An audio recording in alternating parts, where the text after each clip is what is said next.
Hello, જય શ્રી કૃષ્ણ, જય સ્વામિનારાયણ, જય માતાજી, ગુડ મોર્નિંગ. તો કેટલો સરસ તડકો આવ્યો છે. જો એટલું ફાઇન પ્રીટી લાગે છે. સન છે, તડકો આવે છે, જાય છે, એવું બધું છે. અને જો વેધર તો બધે જ જુઓ કેટલા સ્નોના ઢગલા થઈ ગયા છે. હવે જુઓ તમને બતાવો કેટલા બધા ઢગલા, બધાના ઘર આગળ ઢગલા છે. જોયું? તો આ છે કેનેડાની લાઈફ. જો તમને બતાવો બધાના ઘર આગળ ઢગલા છે. જો અમારા નેબરને છે ને બહુ શાંતિ છે, જલસા છે.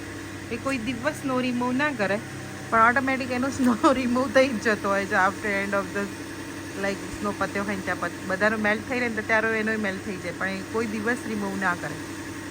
તો જો આ બધાના ઘર આગળ તમે જોઈ રહ્યા છો કેટલા બધા સ્નોના ઢગલા છે. આ ગઈકાલે જે સન્ડે બહુ જ બધો સ્નો પડ્યો ને એને પછી આ બધાના ઘર આગળ આટલો બધો સ્નો પાઇલઅપ થઈ ગયો છે. જો આટલો બધો સ્નો છે. તો આવું હોય છે. અહીંયા છે કેનેડાની લાઈફમાં, દેખાય છે. આપણા ત્યાં બીજા બધા ઢગલા હોય, અહીંયા સ્નોના ઢગલા છે. જોયું? બધાના ઘર આગળ ઢગલા છે. હે મેં કીધું આપણા નેબરને શાંતિ છે નહીં, એ કોઈ દિવસ ઢગલા સ્નો ખસેડે જ નહીં, અને એને ઓટોમેટિક બધાનો સ્નો રિમૂવ થાય તો એનો થઈ જાય. એને ચિંતા છે જ નહીં કશી. એટલે કેનેડાના દેશમાં બી આવા સુખી લોકો અમુક હોય કે જેને આઈ નો રેન્ટ પર છે એટલે, બટ સ્ટીલ અમુક લોકો રેન્ટ ભાડા બી એ લોકોને ચિંતા તો હોય ને, પણ આને કશી ચિંતા છે નહીં. અને એમને ઘરે કોઈ કિડ્સ કે એવું છે નહીં, એટલે શું બહાર નીકળવાનું જવાનું ટેન્શન ના રહે, રાઈટ? એ લોકો કે કંઈ પડી જશે કે મોટા હોય કોઈ ઘરમાં એડલ્ટ તો એવું હોય છે, પણ એ લોકો રેન્ટ પર રહે છે એટલે એ લોકો એટલું કંઈ બહુ ટેક કેર કરતા નહીં, પણ કરવી જોઈએ, રાઈટ?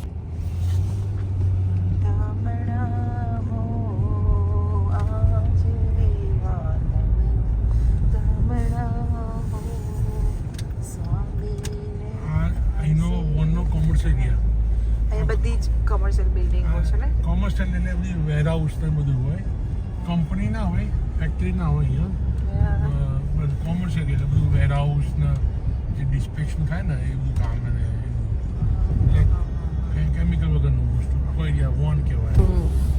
એકચ્યુઅલી અમે લોકો નીકળ્યા છે સેમ એટલે ગ્રોસરીઝ હોય કાં તો કંઈક હોય વન્સ અ વીકનું, તો જ્યારે બી નીકળ્યા હોય તો ગ્રોસરી એમ બે જોડે છે તો ફટાફટ પતી જાય. છોકરાઓ બી સ્કૂલે ક્યાં હોય એટલે બધું કામ પતી જાય આપણે. છોકરાઓ સ્કૂલે ગયા હતા કામ થઈ જાય. તો આજે છે મંડે મોર્નિંગ. સ્નો નથી પણ ઠંડુ તો છે જ, -5 જેવું છે, 5 to 6. ફૂલી ઓછો સ્નો પડે કે બુધવારે તો 10 થી 15 સેન્ટીમીટર નીકળશે. ઓહ, 10 થી 15 સેન્ટીમીટર આખો બતાવે છે. ફૂલી ઓછો પડે. આપણે છોકરાઓને પેલું સ્કી કહેવાય ને, મોક્ષા કહેતી હતી સવારે મને. એ તો પેલા અહીંયા છે ચિંકુજી પાર્ક, એકવાર લઈ જઈશું. આ સ્નો ટ્યુબ વાળું. અત્યારે સ્નો બહુ પડ્યો છે ને એટલે શું ત્યાં આગળ ઈ સરસ મજા તો આવે. તો જઈશું પછી. ચલો હવે અમે ગ્રોસરી કરી લીધી છે બધી, અને હવે અમે ઘરે જઈને પછી તમને મળીએ. તો જો અમારે લંચ માટે વેજીટેબલ બાસ્કેટ બનાવી છે, તો તૈયારી tomatoes, green peppers, cucumber, coriander. Mummy તું શું બનાવું છું? It's a salad basket. Salad basket. And this one is the sprouts. Like Is this healthy sprouts? yeah. Basket. Yeah. So yeah, મેં આને બાફી કાઢ્યા છે અધકચરા, એટલે કે અરાઉન્ડ લાઈક 50% જેવા અધકચરા બાફ્યા છે.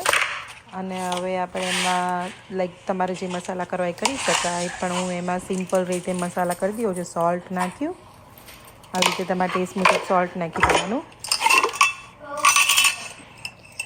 અને હવે એમાં હું એની અંદર હવે જીરું પાવડર નાખીશ. શેકેલા જીરાનો પાવડર હું રેડી જ રાખતી હોઉં છું, એટલે મેં શેકેલા જીરાનો પાવડર નાખ્યો છે. થોડું ચાટ મસાલો નાખી દેવાનો છે. તમને ચટપટું ભાવતું હોય તો થોડો ચાટ મસાલો બી નાખી શકાય, લીંબુ બી નાખી શકાય.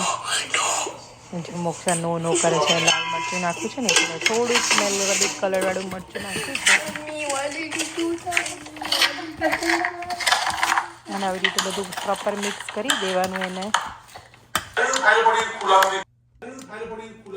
Multigrain basket. તો મેં આ છે ને ટોસ્ટી ટોઝના મલ્ટીગ્રેન બાસ્કેટ લઈ લીધા છે. તમે કોઈ બી લઈ શકો છો. તો મેં બનાવીશ મારે Oh my god! આને લેતા જાતે બનાવવા મળે, ખાલી બાસ્કેટમાં ભરવાનું જ છે. Ubaru? તો આવી રીતે છે ને બાસ્કેટમાં આપણે બધું થોડું થોડું તમને ગમતું હોય એ રીતે લાઈક જેટલી ક્વોન્ટિટીમાં ભરવું હોય એ રીતે ભરી લેવાનું.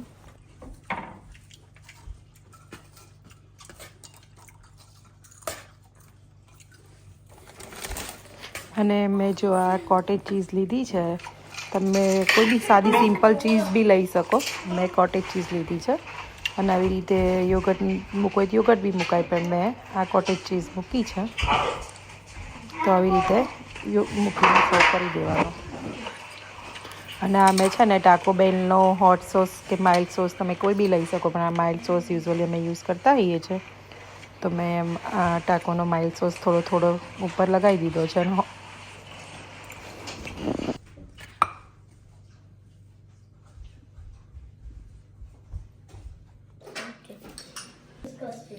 જો આજે સ્પ્રાઉટ્સ બાસ્કેટ બનાવી છે, સ્પ્રાઉટ્સ અને વેજીટેબલ્સ બાસ્કેટ, અને ઉપર છે કોટેજ ચીઝ. તો સો યમ્મી. હલ્દી લંચ બનાવ્યું છે. છોકરાઓ આવ્યા પછી લંચ આવી રીતે ક્વિક લંચ બનાવી દીધું. અને જે નીચેની બાસ્કેટ છે એ બી મલ્ટીગ્રેન છે, તો ઇટ્સ હેલ્ધી ટુ. તો જો આવું બધા ખાવા.